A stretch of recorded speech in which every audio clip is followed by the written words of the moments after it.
Ich habe eine Frage für dich. Are you ready to rock and roll? Das klingt auf einen Donnerstag. Aber ich habe gesagt, das ist Samstag. Ich frage dir wieder. Are you ready to rock and roll?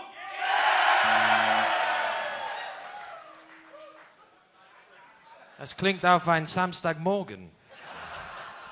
Dein letzter Song jetzt.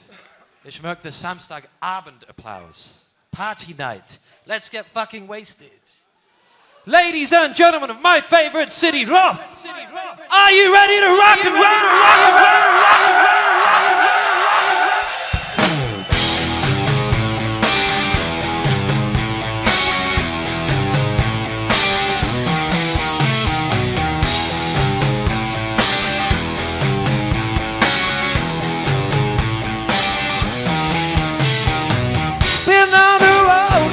He could remember Bluestagen, so January to December. Sometimes the work was thin and then it was fat. That's this rough along the way, never got over that. He had his habits, some would rail him so hard. Busted big gig was stuff, someone called cops. He was a pro, but to finish the show. The drug squad was heavy, so of course they said no. A drumming man, always drumming a band. Before the show began, hair dryer in his hand. Every night between the sets, combing over what was left. Hair drying drummer man. Krissy, welcome in Rother. I think it's the first time that you're performing at the Bluestagen.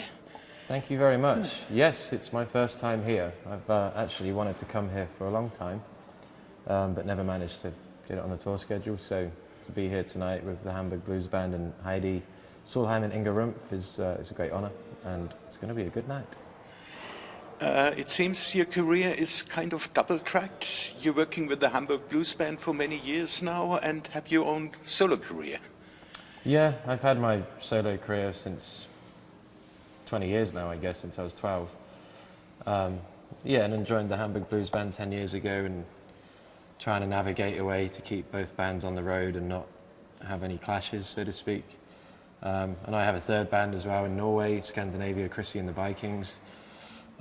So, for example, last night I was with my band, tonight I'm with the Hamburg Blues Band, and tomorrow I'm in Norway with the Krissy and the Vikings. 3 bands, 3 shows, 4 aeroplanes.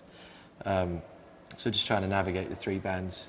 But yeah, it's fun, you know, it means I'm busy on the road, and you know, a lot of bands, a lot of musicians struggle to get gigs, and I have quite a lot of them. So I'm grateful for that. You know, they're not always crowded gigs or anything, but you know, like any job, you take the good with the bad. And I'm just grateful to do music as a living. It's enough for making a living. Just about. I recently started my own booking company, so I book 10 or 11 other bands. This is my first tour actually where I have another band on tour as well, so I have 1 or 2 other shows happening each night. Because I've started that last year. I've always booked my own gigs, and I realised to keep music, to consolidate it for my career and only play the gigs that I want to play, I did actually need some other financial backing. And without working in an office from 9 to 5, I thought, well, I'm good at booking gigs and putting tours together, and I like talking to festivals, and you know, every time I book a gig for someone, it's an achievement. So I have that on the side, BBK booking, but yeah, my main income is from my own shows and selling records and stuff. You have a quite long career, and it all started being 12 years old, being on stage with John Mayall back then. Yeah, that was, before that I was doing, before I met John, I was doing a few pub shows in England, and I met John Mayall at a family holiday in Norway, at Rother Blues Festival, and just asked him, said, hey, can I play a song of you tonight? And he said, yeah. That was, you know, a very fun experience because we did it 2 nights running, and Peter Green and Long John Baldry were the support band. So I shared an amp with Peter Green, you know, which was mind-blowing for a 12-year-old. And yeah, I've just kind of been on the road since then, met and played with some really cool people. I've managed to meet my heroes, you know, B.B. King and Bonnie Raitt, and you know, lots of amazing musicians, and shared stages with amazing people, and just keep going, you know, onwards and upwards. As you say, there is bad days at this job where you just want to give up, but everybody gets that, and if you can fight your way through those spells, then you'll reap the benefit and the prize. You know, hard work does pay off, but you've got to work really hard these days in this industry.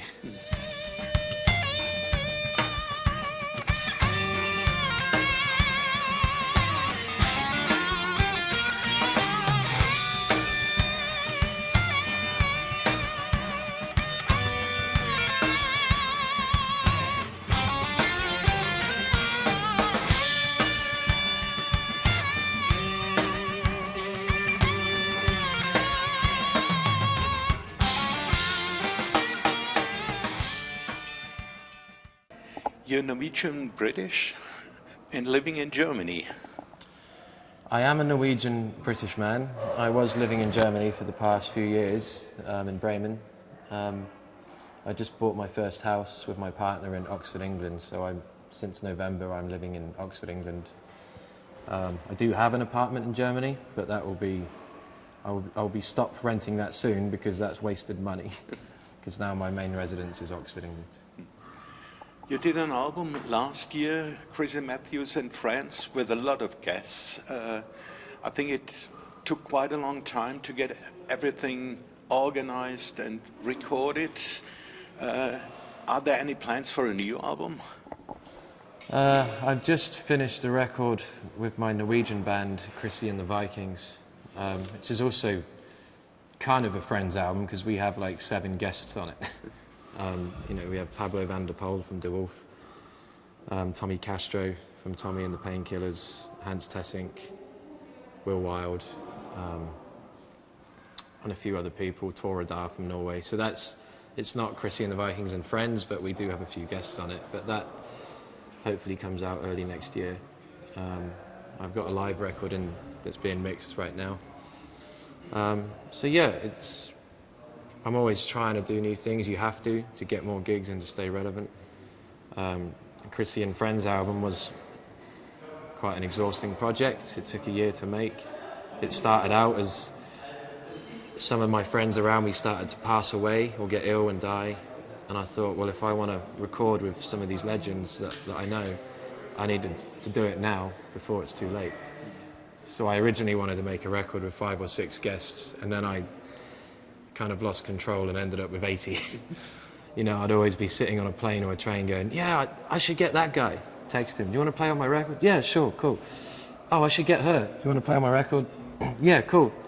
And in the end, I found myself with like 78 people and going, oh, shit. But you know, it's full of talent, and I put my heart and soul into that CD, into every nitty gritty detail. I didn't want any stone unturned. Everything from the music to the artwork, you know, I just wanted it to be perfect. And you had Pete Brown on it, who was quite important for your career, I guess. Yeah, Pete's been my co-writer from 2015 until the day he passed away in 2023. So Pete's always given me good advice, you know.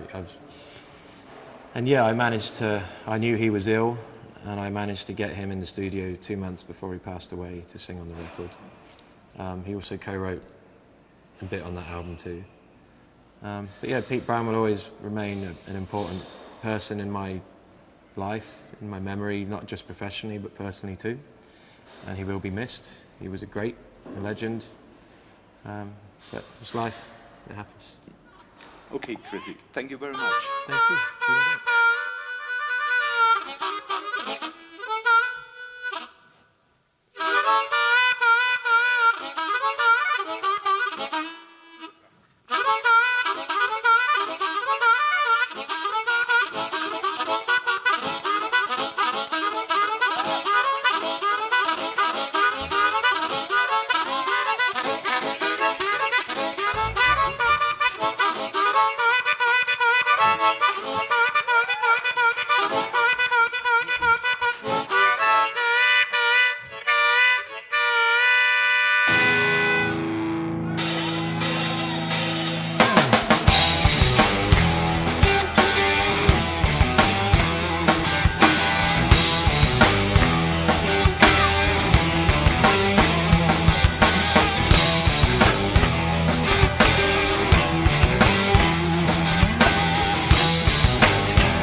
I come from a land on the other side of the top of a mountain. I can turn you to ice. Take a left on the highway.